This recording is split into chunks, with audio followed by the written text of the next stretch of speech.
सेना भाजप युती इतिहास जमा झाल्यानंतर आता दोन्ही पक्षांच्या नेत्यांकडून एकमेकांवरती अतिशय तिखट शब्दात टीका होते। इतके दिवस सेना भाजपमध्ये खडाखडी होती, मानापमान नाट्यही सुरू होतं, पण एकमेकांवरती टीका करताना दोन्ही पक्षांच्या नेत्यांनी काहीशी संयमी भूमिका घेतली होती, पण ते आता नाहीये।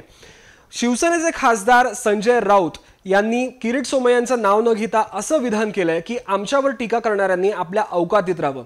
आपल्याला माहिती आहे की भाजपचे किरीट सोमय्या अनेक दिवस शिवसेना नेत्यांवरती नाव न घेता टीका करत होते, शिवसेनेच्या कारभारावरती किंवा बीएमसी मधल्या कारभारावरती नाव न घेता टीका करत होते।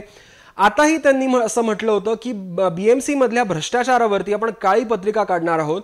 त्या टीकेला उत्तर देताना संजय राऊतांनी हे अतिशय तिखट शब्द वापरले। ते म्हणालेत की आमच्यावर टीका करणाऱ्यांनी आपल्या अवकातीत राहावं। सेना भाजप युती इतिहास जमा झाल्यानंतर आता दोन्हीकडनं फटाके फुटू लागलेले आहेत। मुंबई महानगरपालिका निवडणुकीसाठी 1 महिना राहिलेला आहे, त्याच्यामुळे आता ह्याच्या पुढे हे वातावरण किती तापतं हे पाहणं खूप उत्सुकतेचं ठरणार आहे। आणखी माहितीसाठी लॉग ऑन करा लोकसत्ता.com वर।